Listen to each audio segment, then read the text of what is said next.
Alright, this is the solution to the Fibonacci homework. So let's begin.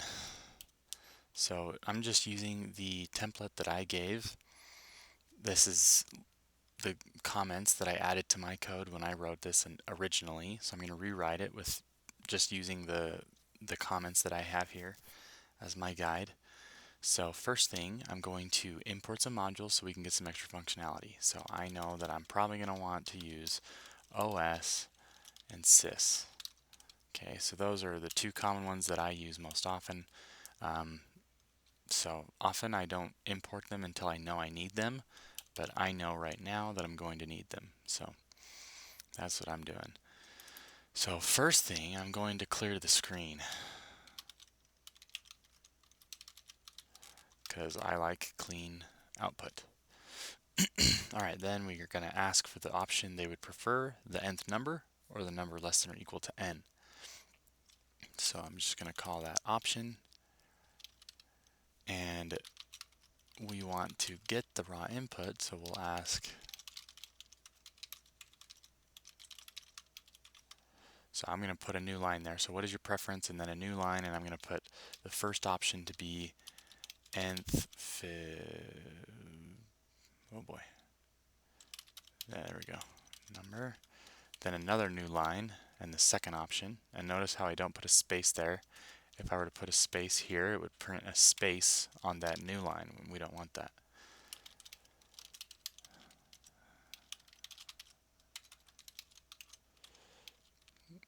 All right. And then we'll put a new line, and they'll put their answer on the new line. Okay, now that's going to be a string. And we'll see. We might not want that to be a string. We might or might not. It doesn't really matter.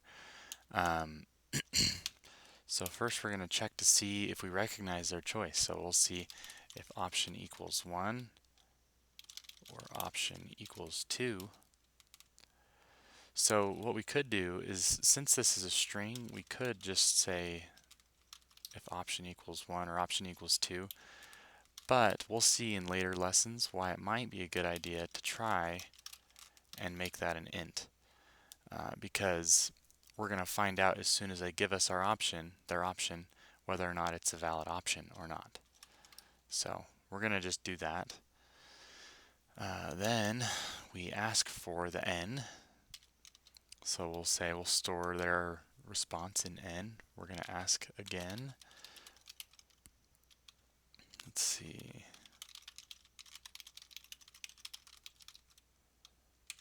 So we're just going to say, please enter the number. So please enter the number that you want to know. If it's so we have an n in both situations, whether it's the nth Fibonacci number or the Fibonacci number less than or equal to n. And this one, since it's a number, we also want this one to be an int. So we'll just go ahead and try to parse that. And we talked about this time how you might want to try to catch some exceptions. We know that sometimes int fails. This function fails because it's not a number. So raw input returns something that isn't a string representation of a number, and so that fails. So we might, as we talked about in lesson 3, we might want to try to catch an exception right here, but we're not going to do that right now. All right, then we're going to try to keep track of the two Fibonacci numbers. So we got our first, and we know that first is always 0, and then second, which is always 1. So those are our two numbers that we're going to keep track of. Now we want to see, so what we've done is we first just saw, oh, sorry about that. First we just saw whether or not we recognize their option, whether it's option 1 or option 2.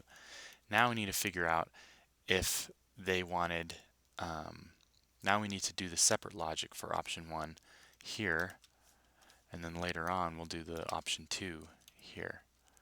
Okay, so if option equals 1. Okay. Now, I mentioned this in class, but the two solutions here are very similar. The only difference really is the loop that we choose to use. So for this one, if we want to loop n times, or the nth Fibonacci number, then typically what we'd want to do is a for loop. So we would just say for I in range of n, and then what we're going to do is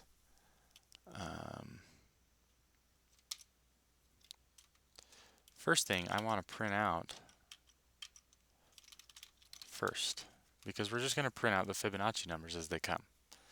Okay, and we wanted to start at first because if we start at second, we're going to miss 0. So let's just go ahead and print out the first, then let's modify these variables, create a new one. And I had talked about also that you want to create a temp variable, because if we don't create a temp variable here and we just want second to be equal to second plus the first, and then first equal to second, well, that doesn't work because second's value changed right here. So we need to have a temp value that we set first equal to, oh, I'm sorry, second. So we have this temporary variable, we're going to set that equal to second, and then we're going to change second by making it equal to second plus first. Then we can set first equal to temp, because we stored it up here. So that's how we're going to do that. And then when we're all done, let's go ahead and print the answer. So we'll print the answer is, so you notice how I put this in a string.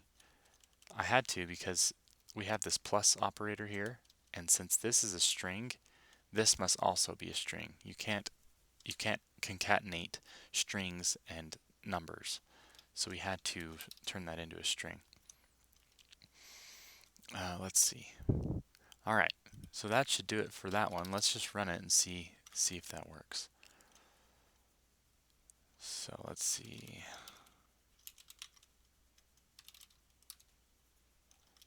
We got the nth Fibonacci number, so let's choose option 1.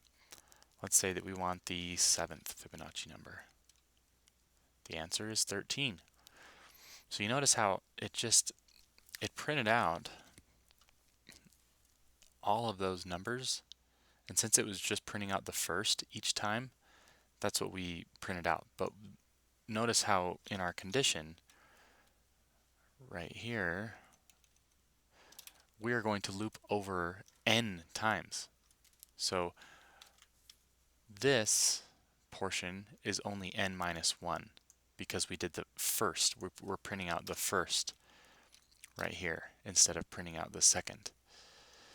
So that's why here, after we're done looping, we also want to print out the first because we've changed first to equal second right here. So the way that this loop will work is we'll print out the first every time, and then we're going to increase second and first. So that means that first will equal n right here, or will be greater than n. So there's a point where we've increased first, but we haven't printed it. So we want to make sure that we print first at the end. I don't know, that's a little bit difficult, I think, to explain, but micro break. Let's skip that. So that's why we wanted to print out first, is because we actually didn't print it after it had increased. We had only printed it first here, but we want to do it at the end again.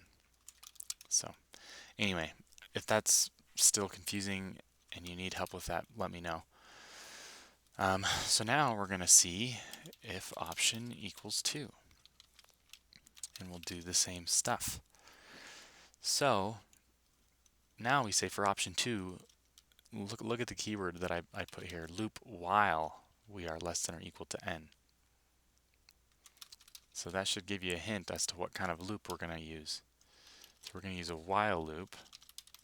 So we're going to say while second is less than or equal to n. And I can use the same variable second because I created them both up here.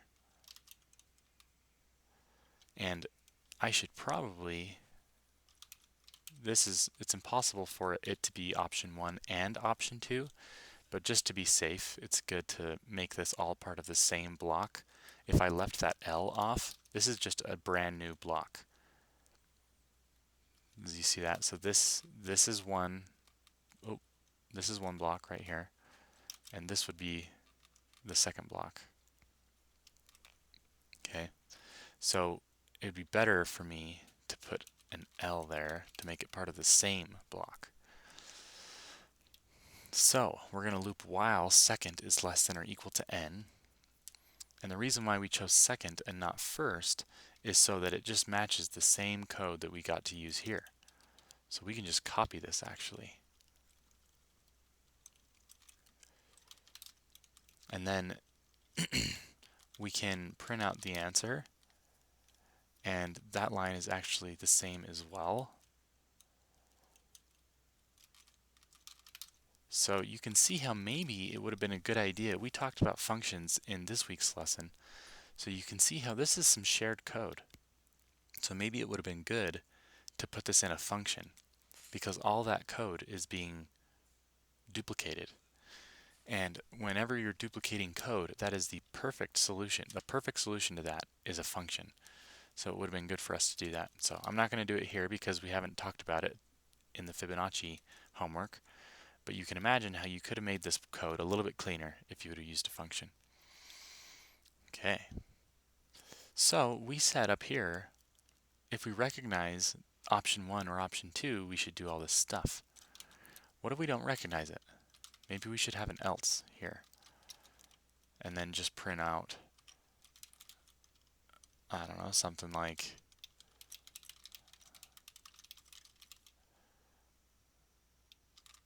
let's just do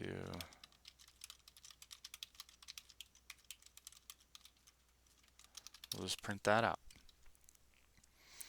Then we can do what I always do, where I wait for the user to press enter to quit.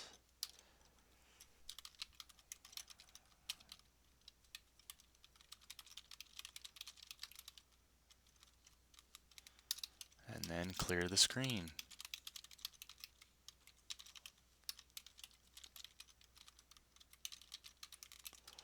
Okay, and that should do it. Let's just run it and see if it works.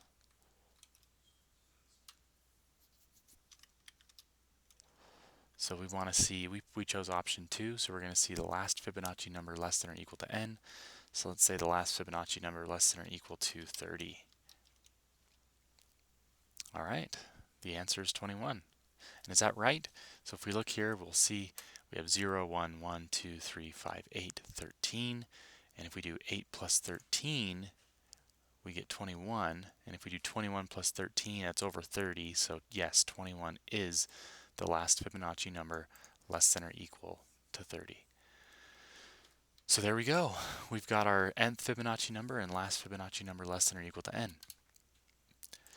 And that should do it for the homework. Again, as always, let me know if you have any questions. Thanks.